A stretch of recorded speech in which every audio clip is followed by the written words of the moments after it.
Hey guys, ang mabilis na unboxing dito sa may Infinix Hot 50i. At akala ko mahal ang smartphone na to. Napakamura lang pala niya para sa specs na meron siya. Dahil unang-una guys, meron siya agad na 256GB na internal storage. At nabili ko lang siya ng 4.5 ngayon sa may Shopee. At meron siyang SRP na 5,000. Isang mabilis na unboxing lang. At gagawin ko na rin to ng comparison sa magandang kalaban ng smartphone na to. Para sa sabay na review ng dalawang smartphone din yan guys. Ito si Tecno Spark 30C. Gagawa natin ng mabilis na comparison yung dalawang smartphone po niyan guys.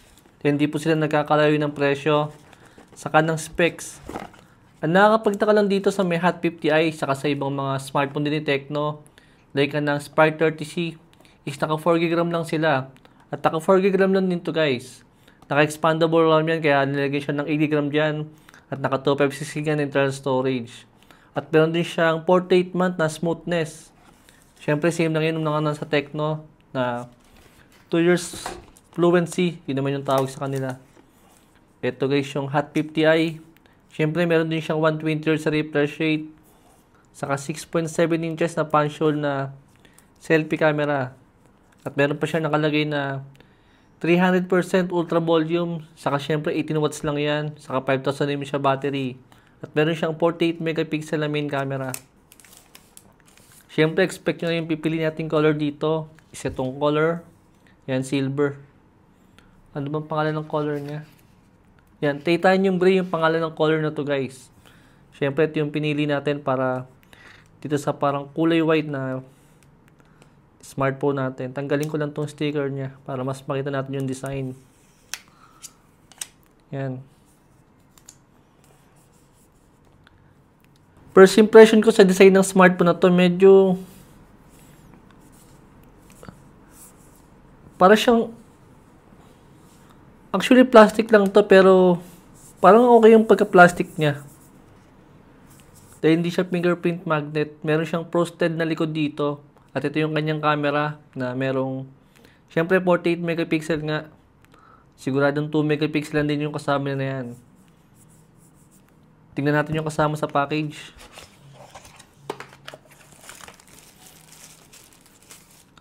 Hard plastic case yung kasama niya dito. Mas okay sana kung jelly case na lang para maprotektuhan yung mismong smartphone natin. At ito yung 18 watts na kasama niya. Syempre Type-C na cable. Yan lang guys yung kasama sa package niya. Balik lang natin saglit yung package. Ito guys yung display ng Hot 50i pag open natin sa kanya.